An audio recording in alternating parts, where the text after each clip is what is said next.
The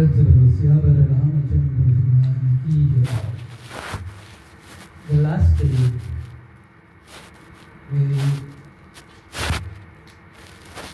I did a verse that said that the Lord resides within all of us. But strange enough, the Lord is pure love, pure peace, pure humility. And yet still, he said God resides within us, but we do not display that kind of quality. Why is there so much discomfort, so much problems? And I said that we try to get some verses from Manas, which will demonstrate what is needed to change our actions. Even though the Lord resides there, he has to be awakened. And what can we do to awaken him? He resides in all hearts, but yet still we do not demonstrate in terms of our behavior, our thinking, our words. We do not demonstrate that kind of peace and love that the Lord is known for. So, in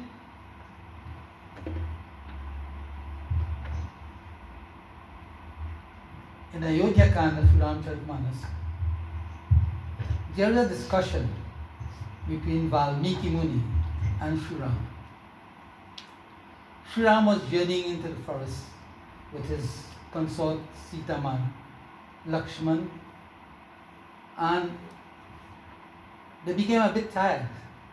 But when they looked across, they saw a very beautiful cottage, and they decided to go and take a rest there. And residing in that cottage was that great and noble saint called Valmeeki. And they introduced themselves, and there was a discussion. Valmeeki, with all the love at his command, welcomed Sri Ram, took him into his ashram, fed him, bulbs and roots and fruits and so on. And then a discussion arose, and Sri Ram is asking, "O Valmeeki Muni, please tell me a place where I should reside in this forest. A place such that I will cause no harm to anyone." And Valmeeki Muni, he is taken aback by that question. He says, "My Lord, I know you to be present here, there, and everywhere. You pervade this entire universe. So if you can tell me now a place that you are not, where you are not residing, then perhaps I will be able to point you such a place." But it was not just a physical place that the Lord needed. It was a place within our hearts. And Valmeeki Muni, after thinking about it, he said, "My Lord, I'm ready now to point you that place." So I want to begin. There are 3 chopais that I want to do for this morning's message. And that is just the beginning, where he began to point out where the Lord should reside. So Tulsidas in Chopai sings.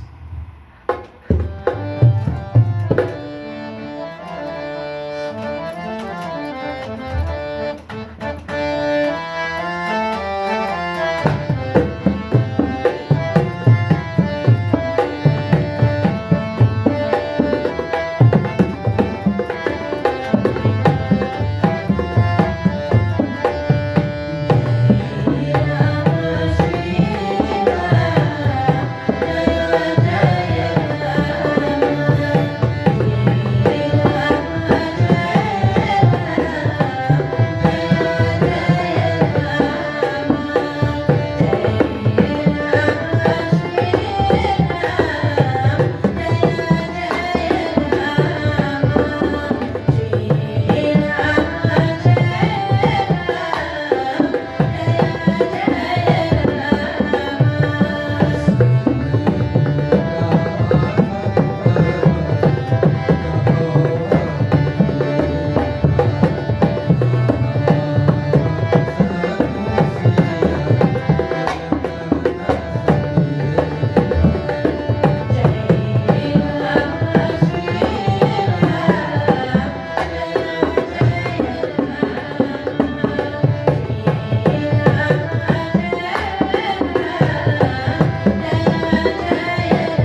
singing rehearsal. Yes, so it says, Sunahu Ram Aba Kahau Niketa Jahan Basahu Siya Lakhana Samita. After asking, tell me, Valmeeki, a place where I should live. Valmeeki says, listen, my beloved Sri Ram. He said, I will point out to you those places where you may abide with Mata Janki ji and Brother Lakshman. He says, Jinha ke sravana samudra samana katha tumhari subhag sarinana. He says, my Lord, the hearts of those people, which is like an ocean. Now, he gives an illustration, so you have to understand the illustration to get the message. He says, those whose hearts are like the ocean, the air, the listening capacity is like that of the ocean, my Lord. He says that the sea is so vast. Waters from all regions, all courses end up into the sea. But you have never yet heard that the sea say, I am full, I can't take more. We must have such an air to listen to the glories of the Lord, such that we never ever get fed up. Just as the sea does not say, I can't take more. We must have that listening capacity to constantly accommodate the various teachings, the kathas of the Lord, without getting fed up. That tells you of the listening capacity of the individual. A saint is never fed up of listening to the glories of the Lord. We would sit down here and after a few minutes, we get tired. They don't get tired. They want to hear more and more and more. That is the attitude that you have to develop. He says here, Katha tumhari subhag sarinana. He says, your kathas are like that water that continues to come and replenish the ocean. He says, they are like the blessed streams, from the canals, the rivers, everything end up there. And in the next chopai, it continues. So the thing with these three chopais is interconnected. Half one line to complete the previous one, and the other two lines to complete the second line of the other chopai. So, Tulsidas is in chopai.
continues here. Bharahi nirantara ho hina puri tinake hiya hinamha kabrihaduri. He says, those who keep their ears wide open constantly, but bharahi nirantara ho hina puri, they are never filled to the full, meaning that they're never ever fed up. There is the point that say, well, look, I have had enough. There is continuous yearning, desire to listen to the glories of the Lord. He says, Tinake hiya tumha kahu grihadori. Such a person who has that capacity, who develops that capacity to listen constantly to your praises, he says, my Lord, such persons' hearts are all cleansed to receive you. Their hearts are like a temple. Go there, my Lord, and make that heart your home.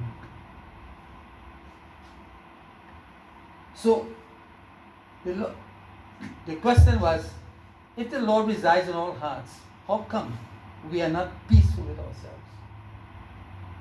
We can become peaceful and loving and kind when we have that kind of capacity to listen. When we develop that love to listen to the glories of the Lord, then certainly the Lord, he says, my Lord, those who have developed that capacity, who have that liking to listen, he says, such persons' hearts are all cleansed to receive you. Go there and reside. So when you have that capacity, that love, and the Lord occupies your heart, know for sure that you're on the right track. And because of that thinking, because of that love, your thinking will be different. There will be a greater peace in the mind. So when we accommodate the Lord with that love, with that bhakti, then we will have that peace of mind. So he continues in the next line. Lochana chataka janaka rirake rahi darasa jaladhara avilashe. Or another illustration. Lochana chatak. The chatak bird is called the cuckoo. And Lochana chataka janaka rirake rahi darasa jaladhara avilashe. He's saying here, their eyes yearn for that special cloud, the jujub. The jujub called the Swati Jal. So when the chatter bird sees the clouds forming and dark, they are extremely happy because they know this rain is going to fall. And they wait for that Swati Jal, that pure water. And in waiting for that, they discard all other sources of water. They go down to the pipe, they go down to the rivers, to the sea, to the wells. They go nowhere. They wait especially for that. We must have that kind of discrimination. That, my Lord, I have this yearning, this desire only to look at you, to see you, to behold you, to entertain your kind of teaching. I want to forget the rest. Just as the bird, the charter bird, is very strong in this determination. I don't want any source of other water. That cannot satisfy my thirst. But simply by looking at you, simply by absorbing your teachings, my thirst, that capacity is filled. We must have that kind of determination as a charter bird. My Lord, I want to be in your companionship. I want to be among the saints and sages. I want to be in satsang. I want to behold your magnificence. I want to hear of your glories. So, see where the bird is coming from. You have to get the analogy, you have to get that, understand, that comparison. So he says,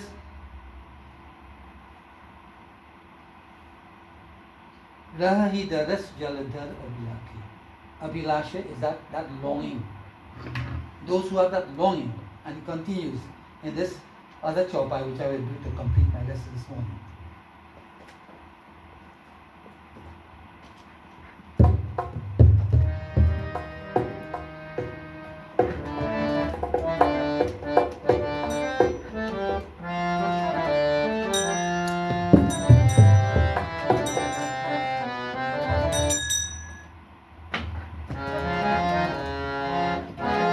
Jai Ram Shri Rama, Jai Jai Rama, Shri Rama Jai Rama,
Sarita Sindhu Sarabhari, Rupa Bindu Jala Ohi Sukhari. So he says that bird, he gives up the desire from all the other sources, the rivers, the ocean, the big lakes, and he finds contentment in that raindrop, Bindu Jal. That's Swati Jal. He only finds comfort in that. When we can give up all the auxiliaries and find ourselves only depending upon the divine, listening to his glories, wanting to behold his magnificent form. He said that Rupa Bindu Jal Dhohi Sky, that he finds contentment in that raindrop. There is where contentment lies. So when we could find contentment in that kind of situation, that satsang, listening to his glories, wanting to see the beauty and magnificence of the Lord, he says, Tinha ke hriday sadan sukadaya, basahu bandusya sahadu lai. He says, my Lord, their hearts all cleanse to receive you. Go there and with your brother and Mother Janki, go there and take up your residence. So the Lord takes up his residence in hearts that are pure, healthy, thinking of good things all the time. You see, the bird is discarding everything. He has one source from which he gets his contentment. There are all types of literatures that we find in the world. There are all types of companionships. But he who would seek the best of them, the saints, to be in satsang, wanting to behold the magnificence of the Lord, they come to the temple and look at the murtis and so on. Those hearts have a special kind of desire. And that desire is for the holy name of the Lord, for the glories of the divine. So wherever those hearts are your abode, my Lord, go there and take up your residence. So once you are thinking like that, once your heart is truly pure to entertain those kind of thoughts, then the Lord resides in. In such hearts, when people have that kind of thinking, then they would be at ease. Regardless of all the thing that is happening outside, they are at peace because they have within them that power, that divine power, that energy, the Lord. When he says, tell Lakshman, Mata Jankidi, to go and dwell in your heart, to dwell in your heart, it means that energy, the energy of the divine, of those forces around Lakshman and Sita. When those energies reside within you, there is a peace that is beyond this world. A peace that you cannot afford to enlarge upon. It is beyond that. So they say when you look internally, there's a world so magnificent, it's far beyond the world outside. So we all got to look within. Principal Osya Balaram and Chandra Bhagwan. For those who have been listening, we thank you for supporting us. Every weekend we are here trying to deliver a little message. So we thank you for supporting us and for giving us that encouragement. So we look forward to seeing you again next